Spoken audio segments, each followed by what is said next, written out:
Tuhan mencurahkan rohnya dalam kekuatan Pentakosta setelah gerejanya menghabiskan 10 hari bersama-sama memohon berkat yang dijanjikan.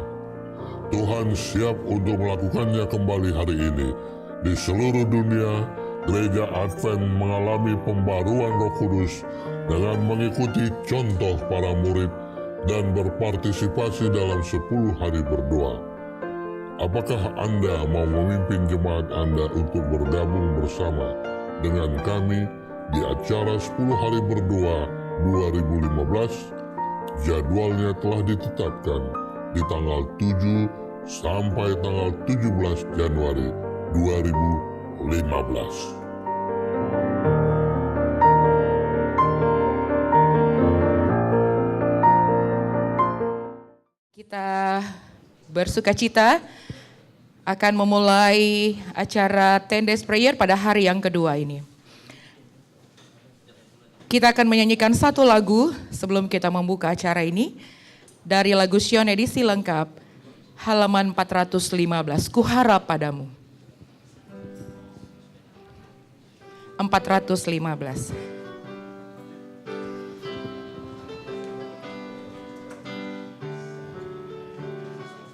Kita sama-sama bernyanyi. Ku harap padamu, ya Tuhanku, suaramu yang merdu, hibur aku. Aku harap selalu padamu, ya Yesus. Oh, berkatilah aku selamanya. Ayat terakhir. Ku harap padamu dan percaya, ya Tuhan, janjimu genapilah. Aku harap selalu padamu, ya Yesus. Oh, berkatilah aku selamanya. Lagu Sion nomor 423, satu ayat saja.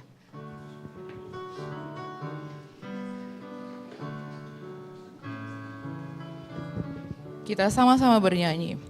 Sucikan hatimu di dalam doa, carilah Tuhanmu dalam sabdanya, tunjukkanlah kasih tolong yang lemah, minta berkat Yesus dalam hidupku. Ayat kedua.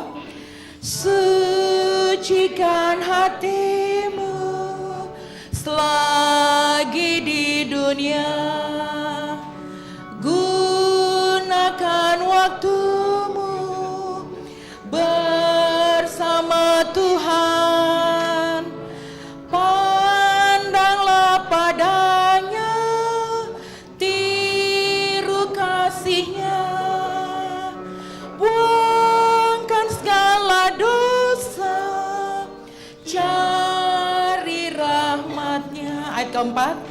Sucikan hatimu, badan dan jiwa, setia dan menurut pada sabdanya, rohnya yang menuntun pada kasihnya, dan pasti engkau pun tiba di surga.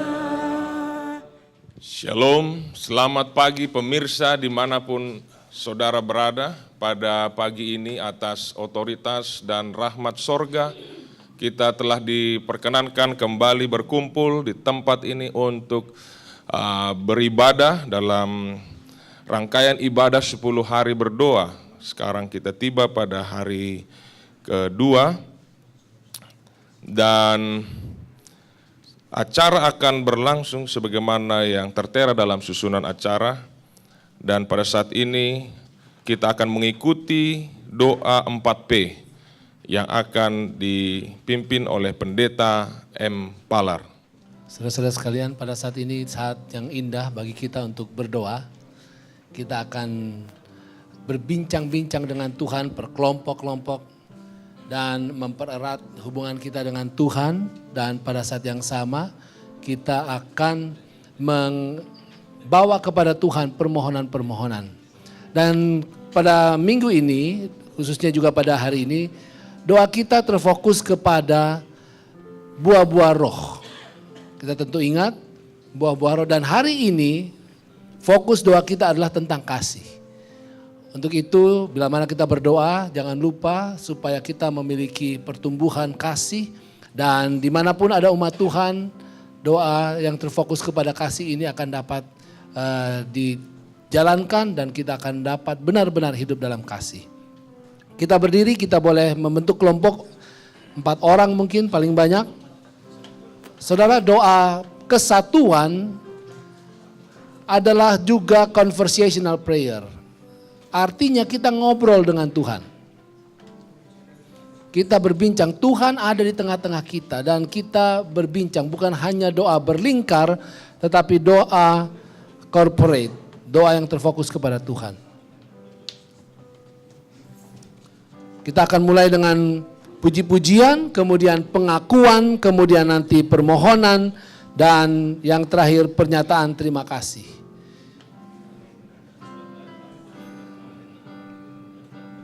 Siapkan hati kita, kita menyanyikan Tuhan doa kami. Tuhan doa kami, bebaskan pikiran kami dari kesibukan dunia, datang menghadap tahtamu, ubahkan jiwa raga kami oleh kasih karuniamu. Saat ini terimalah umatmu yang bersatu berdoa padamu. Bapa di surga, sungguh saat yang indah bila mana kami menundukkan kepala, mengarahkan hati kepadamu. Karena ketika hati kami terarah kepadamu, kepastian, kedamaian, dan kebahagiaan memenuhi seluruh jiwa kami. Pada saat ini ya Tuhan, kami mau datang kepadamu, membawa segala puji-pujian dan kebanggaan kami kepadamu Tuhan. Mulialah Tuhan ketika umat-umat Tuhan mengungkapkan puji-pujian dan kebanggaan kepada Tuhan.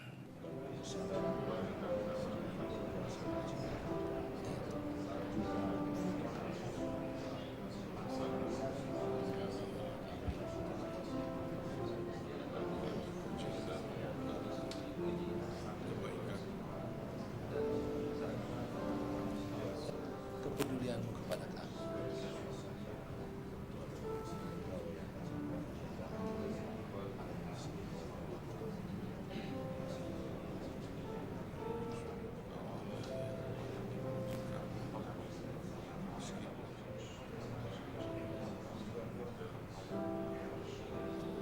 Ku puji Tuhan yang ciptakan gunung dan lembah, yang menghamparkan samudra dan bentangkan megah.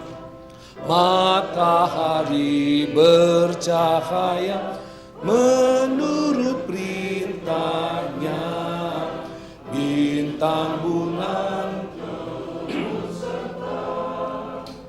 nyatakan kuasa-Nya. Benar ya Tuhan, biarlah semua puji-pujian dan kebanggaan kepada kami naik sebagai kemenyan, bau-bauan yang harum kepada Tuhan. Dan ketika kami datang kepadamu juga Bapa, kami datang dengan kesadaran bahwa kami ini penuh dengan dosa dan kesalahan. Memandang kepada diri kami, kami memiliki hati yang keji yang kami mau bawa kepadamu untuk Engkau sucikan Bapa. Biarlah Engkau terima segala pernyataan yang tulus dari umat-umat-Mu.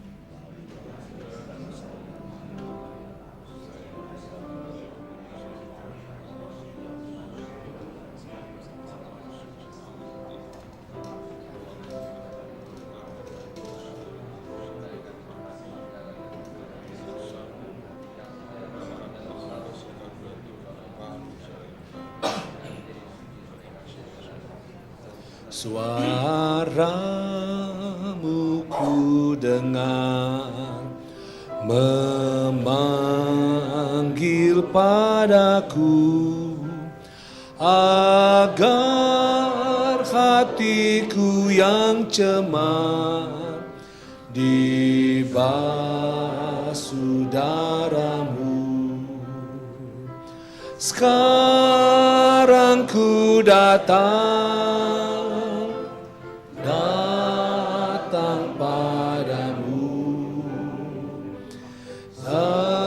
saksikan aku sekarang di dalam darah-Mu. Terima kasih ya Tuhan, oleh karena tangan-Mu terbuka, lengan-Mu menyambut kami dan bahkan memeluk kami, dan Engkau mengampuni kami dari dosa dan kesesatan yang ada pada kami. Dan tangan-Mu yang terpaku dan tubuh-Mu yang penuh dengan darah yang menyucikan kami menjadi pegangan kami untuk keselamatan yang pasti. Dan pada saat ini ya Tuhan, dalam hati kami ada banyak kerinduan-kerinduan yang kami mau sampaikan kepadamu Bapa. Tolonglah ya Tuhan, luruskan, arahkan, dan sesuaikanlah dengan rancangan-Mu agar setiap permohonan kami ini akan dapat menjadi hal-hal yang berkenan dan berjalan sesuai dengan kehendak Tuhan.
Sesat dari Tuhan, sekarang ku pulang.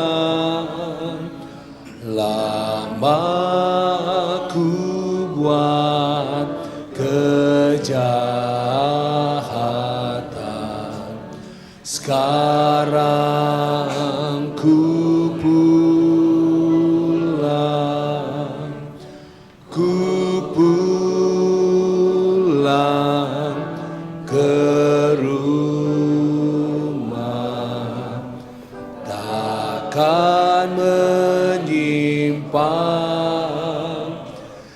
ya Tuhan, terima aku. Sekarang ku pulang. Ya Tuhan, Terpujilah namamu oleh karena Engkau mau mendengarkan segala permohonan-permohonan kami. Kerinduan-kerinduan kami. Yang kami tahu ya Tuhan, Engkau punya kerinduan yang lebih besar daripada apa yang kami minta. Daripada apa yang kami pikirkan. Dan bahkan Engkau sudah melakukan lebih besar lagi ya Tuhan. Kami hanya dapat mengungkapkan agar kami dapat berpartisipasi dengan lebih sungguh-sungguh dalam setiap perancangan Tuhan. Sekarang ini ya Tuhan, kami mau mengucapkan terima kasih, ucapan syukur kepadamu. Terimalah ya Bapa permohonan ataupun pernyataan-pernyataan syukur kami pada saat ini.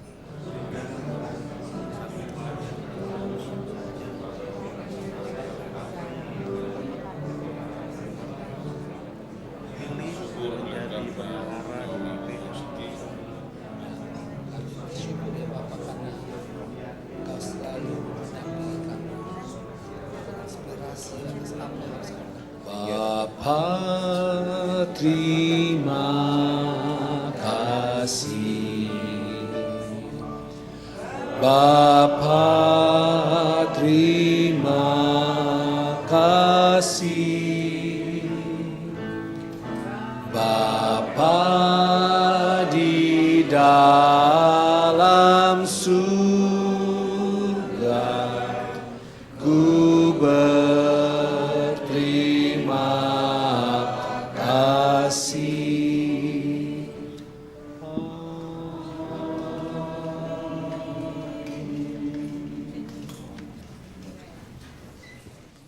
Saudara yang dikasihi oleh Tuhan dan pemirsa dimanapun Anda berada, Tuhan senang bila mana kita lebih banyak lagi bersyukur dan memuji namanya.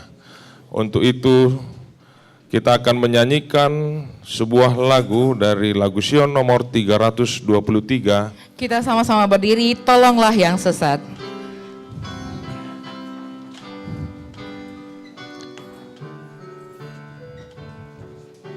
Kita sama-sama bernyanyi.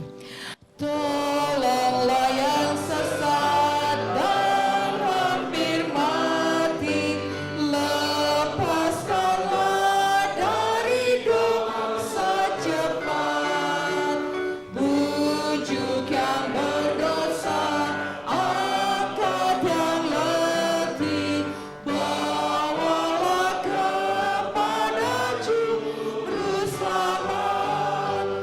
Cari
Tunduk kepala dan berdoa. Tuhan kami, Allah kami yang tinggal di dalam takhta surga. Puji dan syukur kami panjatkan kehadirat-Mu. Oleh karena besar berkat Tuhan, rahmat Tuhan, kasih Tuhan kepada masing-masing kami. Hingga pada pagi hari ini kami dapat kembali berkumpul di tempat ini untuk melanjutkan program 10 hari berdoa. Bapa di sorga, biarlah Roh Kudus-Mu tetap hadir di dalam kebaktian kami ini. Dan tinggallah di hati dan pikiran kami, sehingga firman-Mu yang akan kami dengar, kami dapat mengerti dengan baik, dan kami dapat hidupkan di dalam kehidupan kami sehari-hari. Memberkati hamba-Mu Pendeta Wendel Mandolang, kiranya kuasa surga dapat menjadi bahagiannya, agar firman itu membawa kami hidup lebih dekat kepada-Mu. Ampuni segala dosa dan kesalahan kami. Terima kasih Tuhan mendengar, menjawab doa kami. Kami serahkan ini semuanya hanya melalui nama Yesus, Tuhan dan Juru Selamat kami. Amin. Kita akan mendengarkan sebuah lagu pujian yang akan disampaikan oleh tim dari Hope Channel Indonesia.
mendengarkan firman Tuhan yang disampaikan Pendeta Wendel Mandolang, Sekretaris Eksekutif Uni Indonesia Kawasan Barat. Namun sebelumnya kita siapkan hati kita dengan menyanyi lagu tema yang akan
Ya Tuhan Allah kami undang kembali kehadiran Roh Kudus-Mu, mengisi hati kami sementara kami mempelajari firman-Mu, agar firman ini menjadi kuasa yang baru dalam hidup kami, untuk memantulkan kasih Kristus kepada orang di sekeliling kami.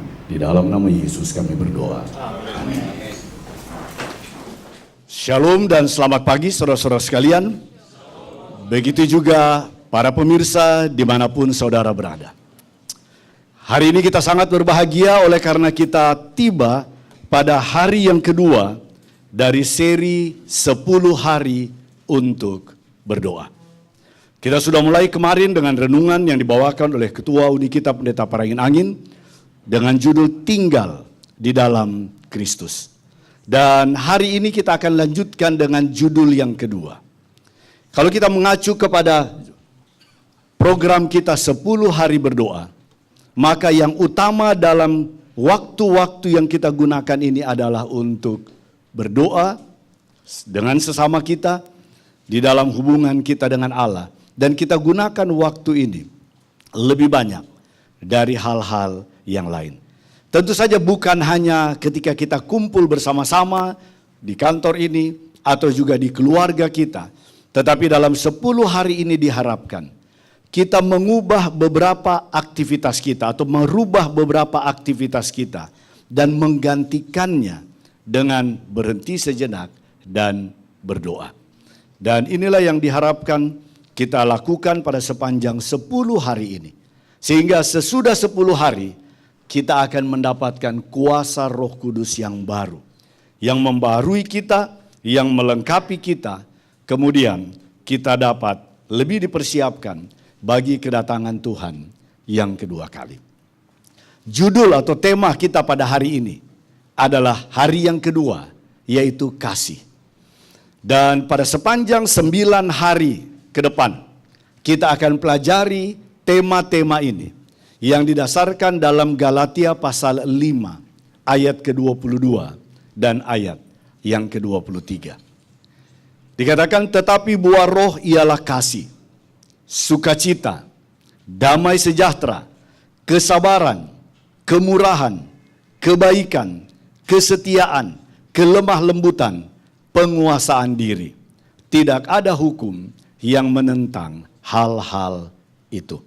Nah, saudara, kalau saudara perhatikan di sini, Rasul Paulus mengatakan bahwa ke-9 hal ini adalah buah roh. Walaupun di atas itu saudara lihat dituliskan dalam bentuk dalam bentuk singular, buah roh. Yang diuraikan ada 9 buahnya. Walaupun di bagian akhir dituliskan juga seperti agak plural, tidak ada hukum yang menentang hal-hal itu. Ada bentuk yang jamak juga. Ada bentuk singular tunggal, tetapi ada bentuk jamak. Tetapi buah pikiran yang ingin disampaikan oleh Rasul Paulus kepada kita bahwa orang yang tinggal di dalam Kristus sebagai landasan dari tema kita 10 hari berdoa ini. Tinggal di dalam Kristus, mau tidak mau, saudara suka atau tidak suka, buah roh ini akan kelihatan. Itulah inti yang kita ingin bahas pada sepanjang 10 hari untuk berdoa ini. Oleh karena itu biarlah ini menjadi perenungan pribadi kita masing-masing. Kita yang mengaku tinggal di dalam Kristus, seberapa besar buah roh ini sudah kita miliki. Apapun yang kita miliki sekarang ini, 10 hari berdoa ini diharapkan akan memberikan perubahan di dalam kehidupan kita. Sehingga buah roh ini akan muncul, nampak, dilihat oleh orang di sekeliling kita. Dan kita pun akan merasakannya. Walaupun ini menjadi ayat inti dari hari ke hari dalam 10 hari untuk berdoa ini. Tetapi setiap hari kita punya perikop khusus yang kita akan bahas dari hari ke hari. Dan untuk hari ini, perikop yang diambil menjadi dasar judul kasih ini diambil dari 1 Yohanes 4 ayat 7 sampai ayat yang ke-21. Kita tidak punya waktu untuk membacanya, tapi saya ingin anjurkan saudara pada siang hari ini atau sepanjang hari ini bila saudara memiliki waktu luang sedikit, bukalah perikop ini, kemudian cobalah untuk membacanya. 1 Yohanes 4 ayat 7 sampai 21 hanya terdiri dari 15 ayat dalam perikop ini. Tetapi di dalam 15 ayat ini ada tertulis 29 kata yang berhubungan dengan kasih. Ada 2 kata yang dituliskan dengan kekasih, saudara-saudaraku yang kekasih. Kemudian ada 15 kata mengasihi, lalu kemudian ada 12 kata kasih. Jadi kalau kita lihat tentang kasih, dasar kata kasih di dalam 15 ayat ini ada 29 kali diulang-ulang oleh Rasul Yohanes. Tidak heran karena Yohanes dikenal sebagai Rasul yang kekasih. Tetapi lebih menarik lagi, dari 15 ayat ini ada 37 kali disebutkan nama Allah atau Yesus Kristus, yaitu oknum kealahan, ya, ataupun Roh Kudus. Jadi yang berkaitan dengan kasih ada 29 kali dalam 15 ayat, dan yang berkaitan dengan Allah ada 37 kali dituliskan di dalam 15 ayat ini. Apa artinya? Berarti perikop ini intinya adalah tentang kasih yang bersumber dari Allah. Dan itulah yang kita akan renungkan atau selidiki dalam beberapa menit ke depan. Saya bagi kepada beberapa bagian sederhana. Yang pertama, perikop ini kita bagi kepada panggilan atau ajakan untuk mengasihi. Dimulai di dalam ayat yang ke-7 bagian A. Kalau saudara baca ayat itu dikatakan, saudara-saudaraku yang kekasih, marilah kita saling mengasihi. Rasul Yohanes mengajak umat-umat Allah, siapapun kita yang percaya kepada Allah, untuk mengasihi, saling mengasihi. Dan dia memulai mengajak ini oleh karena itu sudah ada di dalam dirinya. Dia dikenal sebagai Rasul kekasih. Dan ini juga menjadi ajakan Rasul Yohanes atau panggilan Rasul Yohanes atau panggilan Allah melalui Rasul Yohanes kepada saudara dan saya sebagai pengikut-pengikut Allah, pengikut-pengikut Kristus di akhir zaman ini. Untuk kita yang mengaku tinggal di dalam Kristus, marilah kita saling mengasihi. Lalu Rasul Yohanes melanjutkan alasannya, mengapa ajakan ini, mengapa panggilan ini diberikan. Ada beberapa hal yang menjadi alasan mengapa kita harus saling mengasihi. Yang pertama di dalam ayat yang ke-7 bagian B dikatakan karena kasih itu berasal dari Allah. Setiap orang juga yang berasal dari Allah, hendaknya mereka pun memiliki kasih yang sama yang berasal dari Allah. Yang kedua dikatakan orang yang mengasihi itu lahir dari Allah. Orang yang tinggal di dalam Allah, kemarin pelajaran kita kemarin. Orang yang tinggal di dalam Allah, orang yang lahir dari Allah, maka mengasihi adalah suatu hal yang alamiah. Suatu hal yang alamiah yang ada pada diri mereka. Kemudian yang ketiga, alasan yang ketiga dikatakan karena orang yang mengasihi itu mengenal Allah. Saya yakin semua kita di sini, bahkan pemirsa, semua kita mengaku bahwa kita adalah mengenal Allah. Karena itu, ciri-ciri ini tidak dapat kita sembunyikan. Tidak dapat kita hilangkan. Atau kita sendiri pun tidak dapat lari dari ciri-ciri ini. Atau panggilan ini. Dan yang keempat dikatakan, mengapa ini menjadi alasan untuk mengajak kita mengasihi? Karena Allah adalah kasih. Semua yang lahir dari Allah, hendaklah mereka mengasihi. Karena Allah adalah kasih, maka semua kita yang mengaku percaya, mengaku mengenal Allah, maka kita pun harus saling mengasihi. Lalu kemudian buah pikiran yang Allah lebih dahulu mengasihi kita. Ayat yang ke-19 satu lagi.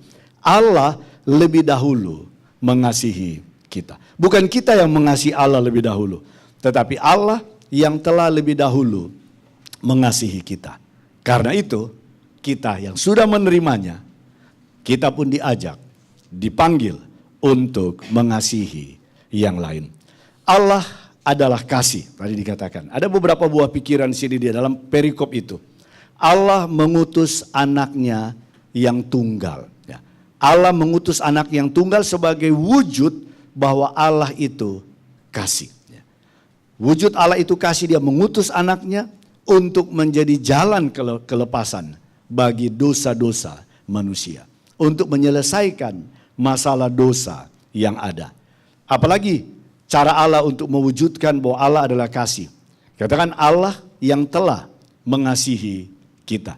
Apapun kondisi kita, selagi kita masih menjadi musuh Allah, Rasul Paulus katakan, Allah sudah mengasihi kita. Kenapa? Karena Allah itu kasih. Nah, Allah tetap di dalam kita. Kita yang seringkali lari dari Allah. Kita yang seringkali menolak Allah. Tetapi dikatakan karena Allah adalah kasih, maka Allah selalu berusaha untuk tetap di dalam kita. Lalu kemudian selanjutnya dikatakan juga Allah itu adalah kasih karena kasih Allah sempurna di dalam kita. Ketika Allah memberikan kasihnya kepada kita, lengkap sudah, sempurna, cukup untuk keselamatan kita, cukup untuk keperluan hidup kita sehari-hari. Nah, lalu kemudian di dalam perikop itu juga kita baca, kita bisa simpulkan apa manfaat yang kita terima kalau kita mengasihi Allah. Apakah keuntungan atau kebaikannya dari mereka yang mengasihi Allah atau kita yang mengasihi Allah? Yang pertama di dalam ayat yang ke-13 dikatakan, memperoleh karunia, mendapat bagian dalam rohnya. Ketika kita mengasihi, karena kita sudah menerima kasih Allah itu, maka manfaatnya kita mendapat bagian di dalam rohnya. Kalau kita hubungkan dengan ayat inti untuk 10 hari berdoa ini dalam Galatia pasal 5 ayat 22, 20 sampai 22 tadi dikatakan, maka semua buah roh ini pun akan menjadi milik kita. Itulah manfaatnya, kasih dan seterusnya yang kita akan bahas lebih dalam dari hari ke hari. Inilah yang manfaat yang kita akan terima. Dan kalau kita simpulkan manfaatnya dengan mengambil bagian dalam rohnya, maka hidup kita akan berubah. Kita bukan lagi seperti yang dulu. Kita akan seperti Paulus. Kita hidup atau aku hidup, tetapi bukan lagi aku sendiri yang hidup, melainkan Kristus yang hidup di dalam aku. Manfaat yang kedua, kita akan mengenal dan percaya akan kasih Allah kepada kita. Jadi dengan kita mempraktekkan mengasihi ini, memiliki roh saling mengasihi atau memiliki kasih ini, kita akan lebih mengenalnya. Karena kita mencicipinya, melakukannya, menjalankannya, atau mempraktekannya. Kita tidak sekedar hanya melihat, tetapi kita menjadi bagian dari kasih itu. Dan semakin dalam kita, dalam hubungan kita dengan Allah, dengan kasih ini, maka kita akan semakin mengenal dan semakin percaya. Ini akan mengubah kehidupan kita. Sehingga kita menjadi orang yang diubahkan, seorang yang dibaharui di dalam kehidupan kita. Lalu dalam yang ketiga dikatakan manfaat yang ketiga, kita akan tetap berada di dalam Allah dan Allah di dalam kita. Ini salah satu manfaat atau berkat yang besar. Kita tetap di dalam Allah dan Allah tetap di dalam kita. Kalau kita di dalam Allah dan Allah di dalam kita, apalagi yang kita takutkan? Siapa lagi yang dapat melawan kita? Apalagi keperluan yang kita khawatirkan? Allah ada di dalam kita dan kita ada di dalam Allah. Walaupun waktu kita tidak panjang untuk kita mengurai hal ini, tapi saya percaya kita dapat memahami ini. Bahwa kalau kita ada bersama dengan Allah, kehidupan kita akan berubah. Karena kita tidak perlu lagi khawatir dengan hal-hal yang lain. Yang keempat dikatakan manfaat yang keempat, memiliki keberanian percaya pada hari penghakiman. Saudara-saudara yang kekasih dan pemirsa di mana saja saudara berada.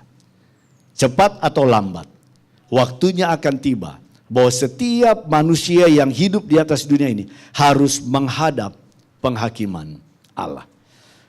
Dan hanya mereka yang memiliki kasih Allah ini, yang mempraktekkan kasih Allah ini, memiliki keberanian di dalam menghadapi sidang penghakiman Allah. Saya tidak tahu kalau beberapa di antara saudara pernah mengalami duduk di dalam atau hadir di dalam sidang pengadilan, perkara pengadilan di dunia ini. Tetapi kalau kita duduk sebagai yang apa istilahnya ini, yang dicurigai sebagai ya terdakwa, saya percaya perasaan kita akan beraneka ragam. Dan yang paling besar adalah rasa takut. Rasa takut karena disitulah dibuktikan kebenaran itu. Apakah kita bersalah atau tidak bersalah. Tetapi kalau di dalam penghakiman Allah, bila mana kita memiliki kasih yang kita sudah pelajari ini, kita tidak perlu takut menghadapi penghakiman Allah. Karena sudah dikatakan tadi, kasih itu menyebabkan Allah tinggal dalam kita, berada dalam kita, dan kita di dalam Allah. Kita akan terpelihara di dalam kehidupan kita, dan kita akan aman, sehingga kita berani menghadapi hari penghakiman Allah. Yang terakhir di dalam ayat yang ke-18 dikatakan di sini, tidak ada ketakutan. Orang yang memiliki kasih Allah ini tidak ada ketakutan. Saya ingin berterima kasih kepada tim dari Hope Channel dengan lagu pujian yang disampaikan tadi. Janganlah takut kesusahan. Saya coba ingat-ingat, saya tidak tahu di lagu Sion yang baru ini halaman berapa. Karena itu digubah oleh seorang pendeta. Martin, kalau saya nggak salah dia punya family name. Nomor berapa? Di yang baru sini. Janganlah takut. Ya. Nggak ada di sini. Berapa? 88. Saya mau lihat nama pengarangnya. 88. Ya. Sivila Martin dan Stillman Martin. Saudara-saudara adalah terbelakang dalam cerita yang saya pernah baca. Pendeta Martin ini adalah seorang pendeta yang menggembalakan sebuah jemaat kecil di sebuah kampung yang terasing, terisolir. Pada satu hari Sabtu petang dan Minggu pagi, istri dari pendeta Stillman Martin ini yaitu Sivila Martin menderita penyakit yang sangat berat. Sudah beberapa hari, tetapi pada pagi hari itu, hari Minggu pagi itu, Sivila yaitu istri dari pendeta Martin ini menderita penyakit yang begitu berat. Sehingga pendeta Martin merasa agak bimbang. Sementara hanya mereka berdua yang tinggal di rumah, apakah dia harus pergi ke gereja untuk melayani ibadah pada hari Minggu pagi itu dan meninggalkan istrinya sendirian di rumah, ataukah dia melayani istrinya yang sedang sakit keras dan membiarkan ada lebih dari 100 jemaat yang akan menunggu dia untuk pelayanan ibadah. Beberapa saat pendeta ini seperti kebingungan, bimbang. Sementara dia memberikan perawatan kepada istrinya, dia juga memikirkan apakah dia tinggal di rumah atau dia melayani jemaatnya. Melihat kebimbangan yang ada di wajah suaminya, Sivila kemudian berkata, biarlah pergi, layanilah jemaatmu itu. Biarkan saya di rumah, tinggalkan saya di rumah. Kemudian suaminya katakan, bagaimana saya meninggalkan kamu di rumah dengan kondisi seperti ini? Istrinya katakan, tidak usah takut, jangan takut, Tuhan akan peliharakan saya. Ada jemaat yang menunggu engkau untuk melayani mereka. Akhirnya sesudah mendapatkan kekuatan dari istrinya, Stillman pun pergi. Dia pergi melayani ibadahnya. Tetapi dia buat ibadah itu secepat mungkin. Sementara istrinya tinggal di rumah sendirian. Pada saat istrinya berada di rumah dengan penyakit yang dideritanya, dia kemudian mengambil secari kertas. Dia mengambil secari kertas dan menuliskan syair ini. Dia tuliskanlah syair yang ada di dalam lagu Sion lengkap, edisi lengkap ini halaman 88 tadi. Ada 3 atau 4 bait di situ dia tuliskan. Dia tuliskan syair itu sebagai sebuah puisi. Kemudian dia letakkan di samping tempat tidurnya. Dia beruntung karena Sivila sempat tertidur pada waktu itu, dapat beristirahat, hatinya tentram ketika dia menuliskan syair ini yang menggambarkan keyakinannya. Di dalam kasihnya kepada Allah dia tidak perlu takut walaupun sendirian sementara dia menderita penyakit yang begitu parah. Ketika suaminya kembali, Sesudah memberikan pelayanan ibadah selesai, dan dia percepat kemudian dia kembali ke rumah. Dia dapati istrinya sedang tertidur. Tapi di samping tempat tidur itu dia lihat secari kertas. Dan inilah syair itu. Melihat hal ini dan membaca syair itu, Pendeta Martin terharu. Dia duduk sejenak, kemudian dia mulai memasukkan melodi ya, di dalam lagu ini.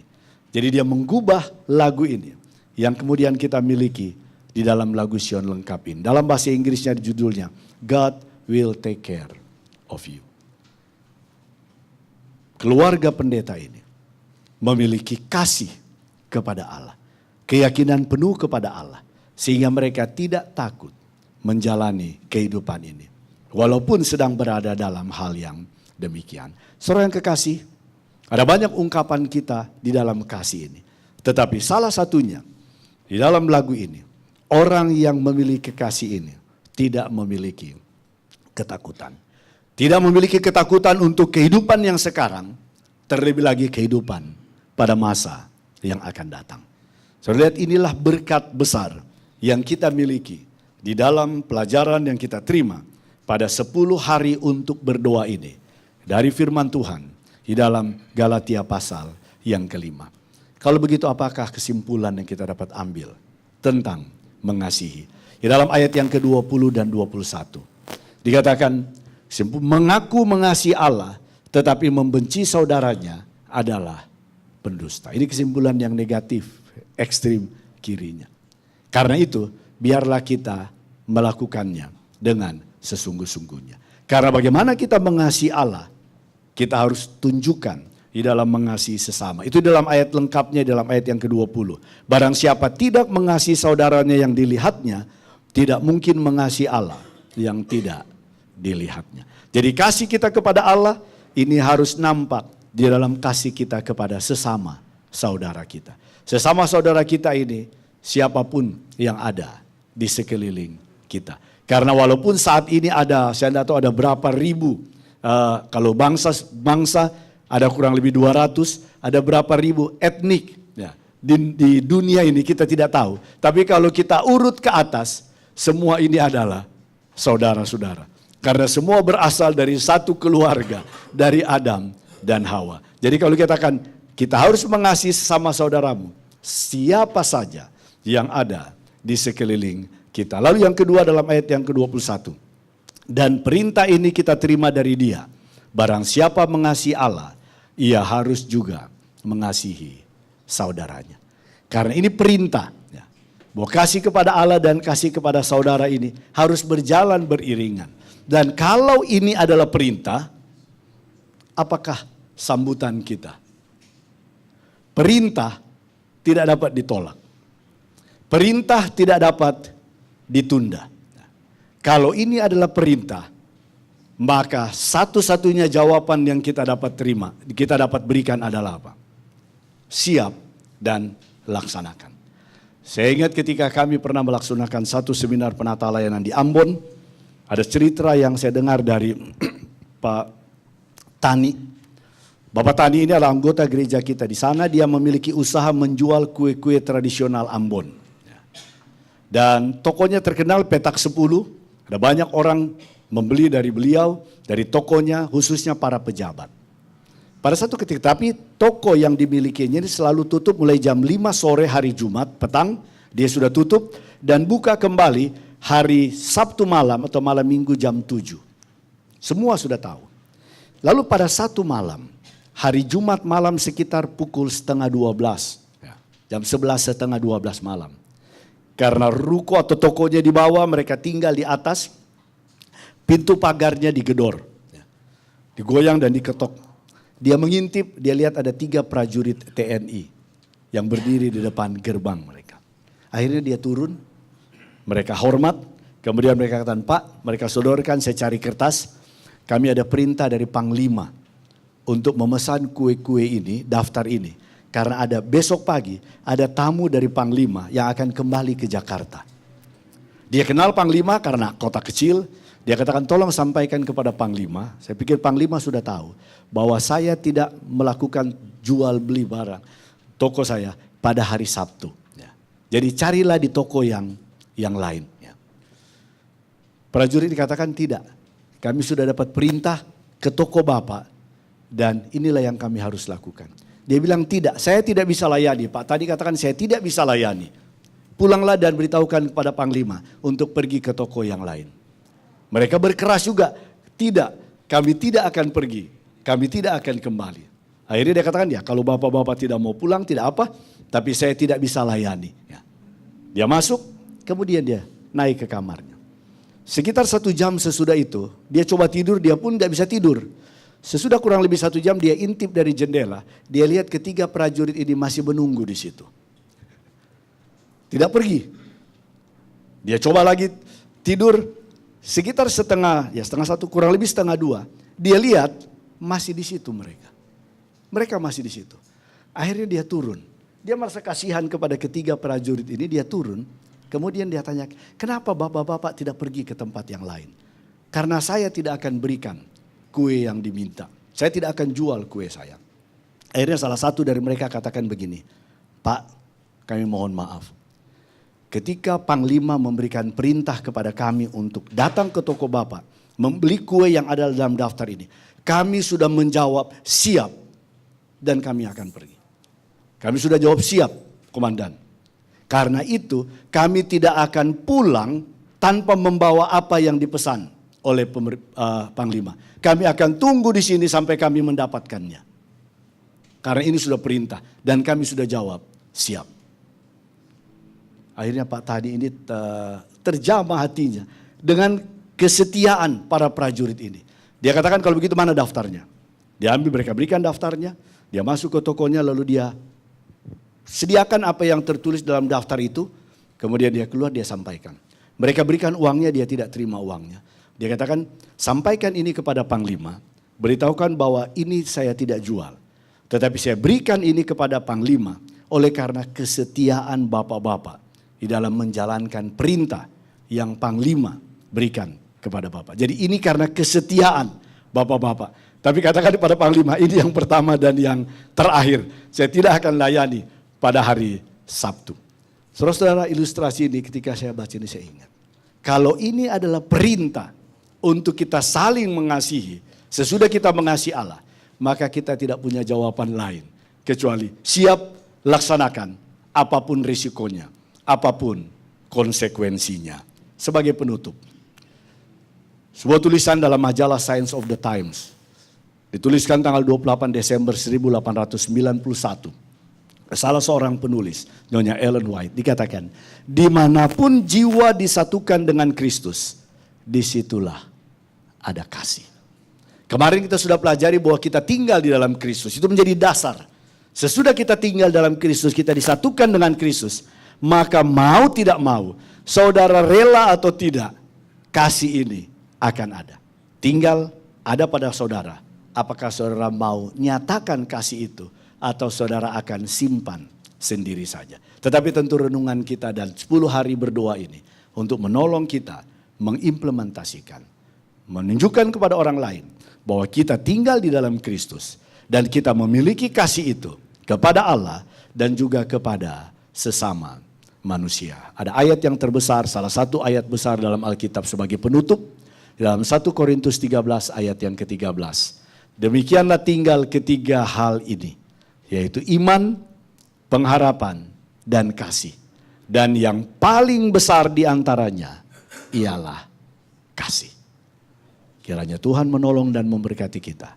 10 hari untuk berdoa ini akan membesarkan, menguatkan kasih kita kepada Allah dan kasih kita kepada sesama. Dan kita bersedia untuk diselamatkan pada kedatangan. Yang kedua kali adalah doa saya untuk kita semua, juga untuk para pemirsa dimanapun saudara berada. Tuhan memberkati kita.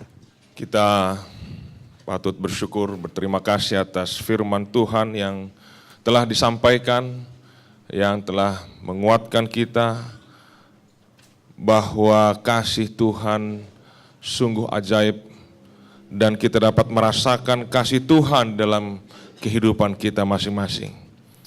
Dan sebagai anak-anak Tuhan tentu kita akan memantulkan kasih tersebut kepada orang di sekitar kita. Kita akan bangkit berdiri dan menyanyikan kasih Tuhan yang terdapat dalam lagu Sion nomor 145. Kita sama-sama bernyanyi. Ku akan menyanyikan kasih-Nya, kepadaku surga telah ditinggalkan. Yesus mati bagiku, kasih-Nya ku nyanyikan tak henti.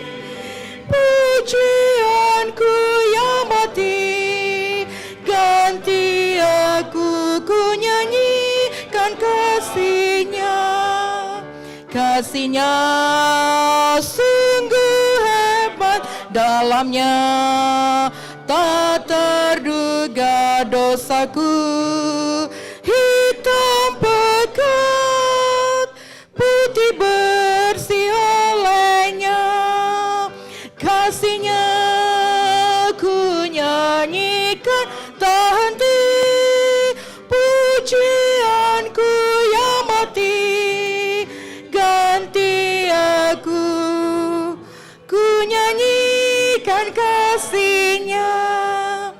Hidupku tak berarti, tapi Kau menyayangi ya Tuhan. Tolong aku menyatakan kasih-Mu. Kasih-Nya ku nyanyikan tak henti. Pujianku yang mati, ganti aku ku nyanyikan kasih-Nya. Bapa di surga, di akhir dari seri 10 hari untuk berdoa ini, kami datang berterima kasih karena kami dapat duduk di dekat kaki Tuhan dan mempelajari firman-Mu. Terima kasih Tuhan karena Engkau telah mengasihi kami. Terima kasih karena Engkau juga telah memberikan pada kami keberanian untuk menghadap penghakiman surga. Dan terima kasih juga karena Engkau berjanji untuk bersama dengan kami melalui kasih-Mu sepanjang sisa hidup kami. Karena itu Tuhan, sementara kami menyanyikan kasih Tuhan, biarlah Tuhan menolong kami bukan hanya menyanyikannya, tetapi biarlah kasih yang sudah ada dalam kami daripada-Mu ini dapat juga kami bagikan kepada orang di sekeliling kami, sehingga orang dapat melihat Kristus di dalam kasih yang kami bagikan kepada mereka. Sehingga sementara kami menyanyikan kasih itu di dalam nyanyian pujian kami juga praktekkan kasih itu dalam hidup kami sehari-hari. Maka bila mana Engkau datang kedua kali, dengan kasih yang sama juga, kami disiapkan untuk diselamatkan, dibawa ke rumah yang Kau telah sediakan oleh karya kasih-Mu di dalam kerajaan surga untuk hidup kekal selama-lamanya.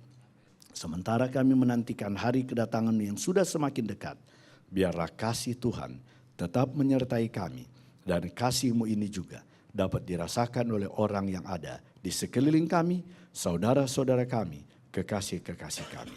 Terima kasih Tuhan karena kami tahu Engkau mendengar doa kami ini dan juga mendengar setiap permohonan yang telah kami layangkan di dalam 10 hari untuk berdoa ini. Sehingga kami dapat diubahkan dengan kuasa-Mu dan buah roh yang Kau berikan itu akan menjadi bagian kami sepanjang sisa hidup kami. Berkati kami dalam tugas dan aktivitas kami sepanjang hari ini, baik di kantor, di rumah, di perjalanan. Damai sejahtera-Mu menyertai kami, dan hikmat serta kuasa Allah, serta kasih Yesus Kristus dan persekutuan Roh Kudus akan menyertai kami selalu, karena kami berdoa di dalam nama Yesus Juru Selamat kami. Amin.